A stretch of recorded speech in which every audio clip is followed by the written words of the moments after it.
If you get a chance, listen to Moby's song, The Perfect Life. I was listening to it one afternoon, riding in my pickup truck, and suddenly a lot of revelations just struck me, one right after the other.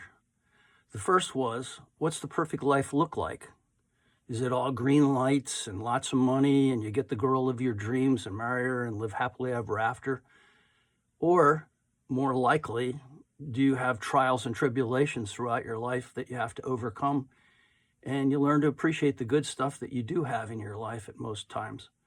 But then it suddenly struck me that of all the lives that have ever been lived, of the 8 billion that are being lived, that there's got to be the worst and the best, and that you could sort of rank them. And what's the perfect life look like?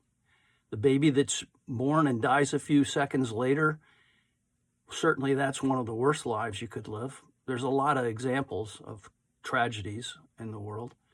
But what's the perfect life really look like? And you could rank them of the 8 billion people, but why stop there? Why not of all the people that have ever lived? There's a ranking.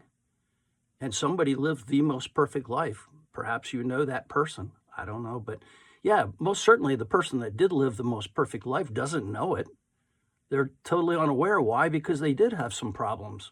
They did have to stop at a red light. They did have to figure out how they were going to pay the bills that month. So they probably didn't think that they lived the most perfect life. And that brings me to the conclusion, the person that does have the most perfect life probably doesn't even know it. And then suddenly it struck me, my gosh, what if it's me? What if I have the most perfect life of all the people that ever lived? I certainly wouldn't know it. We'll find out, but I don't know. Perhaps it's a good discussion and a good discussion question. What's the perfect life look like?